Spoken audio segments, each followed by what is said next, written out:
আকাশবাণী কলকাতা স্থানীয় সংবাদ পড়ছি সংযুক্তা সিংহ।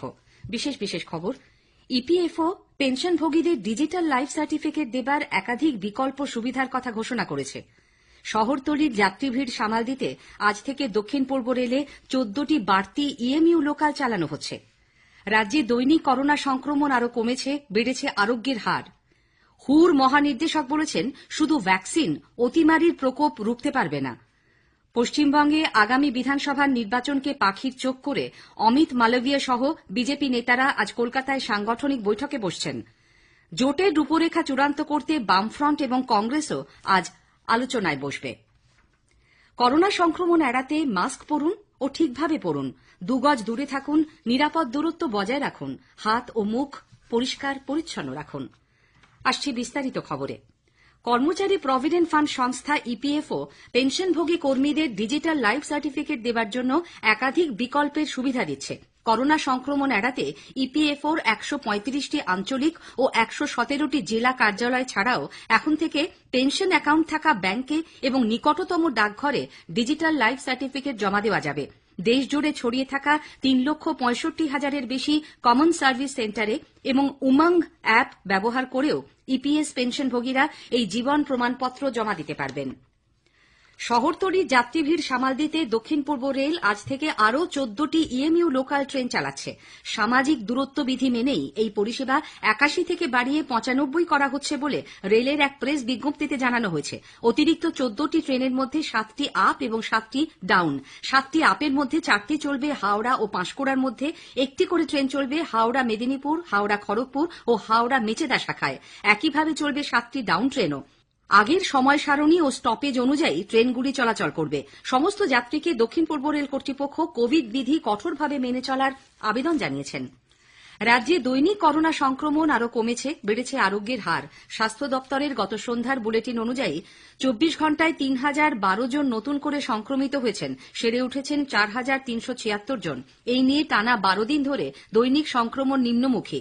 এ পর্যন্ত মোট আক্রান্ত 4,34,563 জনের মধ্যে 4 লক্ষের কাছাকাছি আরোগ্য লাভ করেছেন। সুস্থতার হার বেড়ে হয়েছে 91.81%। একদিনে মারা গেছেন আরও 53 জন। এই নিয়ে রাজ্যে কোভিডে মৃতের সংখ্যা দাঁড়াল 7,714। এদিকে করোনা আক্রান্ত হয়ে কলকাতা পুলিশের আরও এক কর্মীর মৃত্যু হয়েছে। মানব বন্দ্যোপাধ্যায় নামে ওই পুলিশ কর্মী স্পেশাল ব্রাঞ্চে কর্মরত ছিলেন। ফাইজারের পর এবার আমেরিকারই ওষুধ সংস্থা মোডার্না কোভিড-19 ভ্যাকসিন পরীক্ষায় বড়সড় সাফল্যের কথা ঘোষণা করেছে। গতকাল প্রকাশিত সংস্থার অন্তর্বর্তী তথ্য অনুযায়ী ক্লিনিক্যাল ট্রায়ালের সাফল্য 94% বেশি। ফাইজারের প্রতিষেধকের মতোই মেসেঞ্জার আরএনএ বা এমআরএনএ নামক নতুন প্রযুক্তির সাহায্যে তৈরি এই ভ্যাকসিন কোভিড অতিমারির প্রকোপ রুখতে সহায়ক হবে বলে আশা করা হচ্ছে। মোডার্নার ভ্যাকসিন অবশ্য সাধারণ ফ্রিজের তাপমাত্রাতেই সংরক্ষণ করা যাবে। এদিকে বিশ্ব স্বাস্থ্য সংস্থা হু বিভিন্ন দেশে কোভিড-19 সংক্রমণ বেড়ে যাওয়া নিয়ে উদ্বেগ প্রকাশ করেছে। সংগঠনের প্রধান টেড্রস অ্যাডানাম ঘেব্রেইসুস বলেছেন, শুধু ভ্যাকসিন করোনা অতিমারি থামাতে পারবে না। সারা বিশ্বে সংক্রমিতের সংখ্যা 5.5 কোটি ছাড়িয়েছে, মৃত্যু হয়েছে 13 লক্ষের বেশি মানুষের। আমেরিকা এবং ইউরোপের বিভিন্ন দেশে আবার হুহু করে বাড়ছে সংক্রমণ। ঘেব্রেইসুস বলেন, ভ্যাকসিন এলেও স্বাস্থ্য সুরক্ষার বিধিগুলি আগের মতোই পালন করতে হবে। স্থানীয় সংবাদ শুনছেন আকাশবাণী কলকাতা কেন্দ্র থেকে। বিহার জয়ের পর বিজেপির পাখির চোখ এখন বাংলার 2021-এর বিধানসভা ভোট। কৈলাস বিজয়বর্গীয়র সঙ্গে যৌথভাবে এ রাজ্যের দায়িত্ব পাওয়ার পর প্রথমবার কলকাতায় পা দিয়েই তা স্পষ্ট করলেন বিজেপির তথ্য প্রযুক্তি সেলের অমিত মালভিয়া।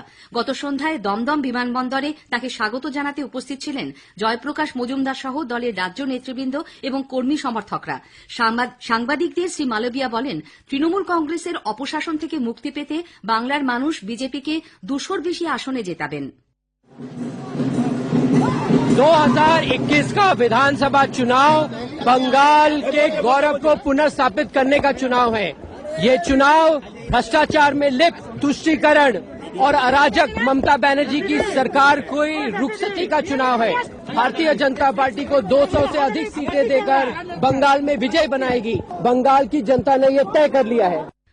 তথ্য প্রযুক্তি সেলের প্রধান অমিত মালাভিয়া সহ বিজেপির নেতারা আজ কলকাতায় গুরুত্বপূর্ণ সাংগঠনিক বৈঠকে বসবেন। এদিকে বিজেপির রাজ্য সভাপতি সাংসদ দিলীপ ঘোষ বলেছেন, বাংলার মানুষকে যাতে ভিন রাজ্যে পরিযায়ী শ্রমিক হিসেবে যেতে না হয় সেজন্য তারা বাংলাকে গুজরাট বানাতে চান। উত্তর 24 পরগনার বারাসাতের কলোনি মোড়ে গতকাল চায় পে চর্চায় যোগ দিয়ে তিনি এই মন্তব্য করেন।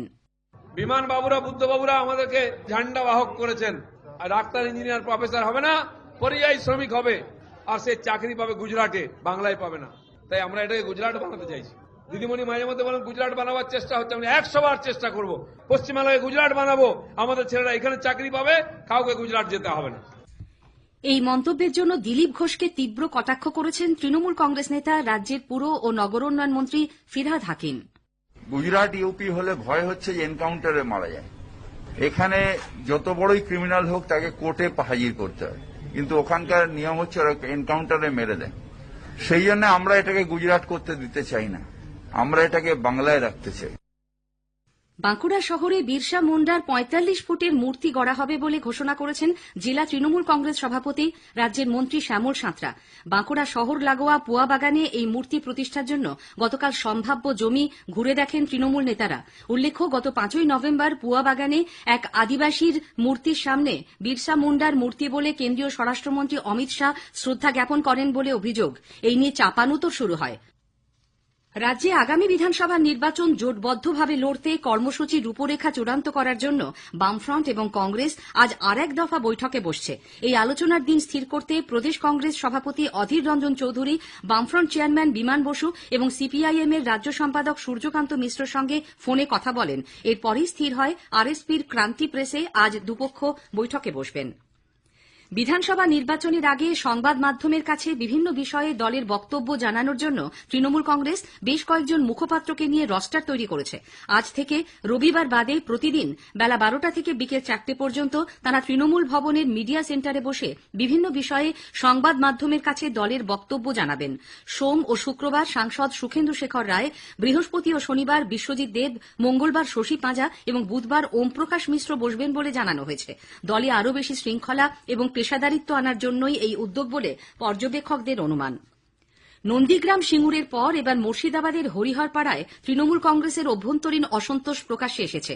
ভোট কুশলী প্রশান্ত কিশোরের বিরুদ্ধে ক্ষোভ প্রকাশ করেছেন হরিহরপাড়ার বিধায়ক নিয়ামত শেখ। দলীয় সভায় প্রকাশ্যেই তিনি নির্বাচনের কাজে প্রশান্ত কিশোরের ভূমিকা নিয়ে ক্ষোভ ব্যক্ত করেন। পাশাপাশি পরিবহন মন্ত্রী শুভেন্দু অধিকারীর পাশে থাকার বার্তাও দিয়েছেন তিনি।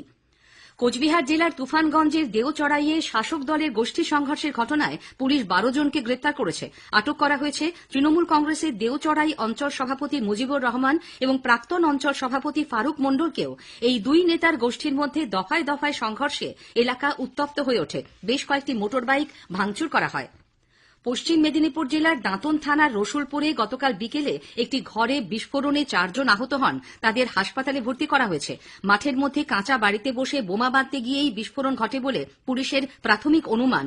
এই নিয়ে রাজনৈতিক চাপানোতর শুরু হয়েছে। কলকাতার উপকণ্ঠে রাজারহাটের গৌরাঙ্গনগরে বিধ্বংসী আগুনে ক্ষতিগ্রস্তদের হাতে রাজ্য সরকার ক্ষতিপূরণের টাকা তুলে দিয়েছে। খাদ্যমন্ত্রী জ্যোতিপ্রিয় মল্লিকের উপস্থিতিতে গতকাল 29 জনের হাতে বাড়ি তৈরি বাবদ 35,000 টাকার চেক তুলে দেওয়া হয়।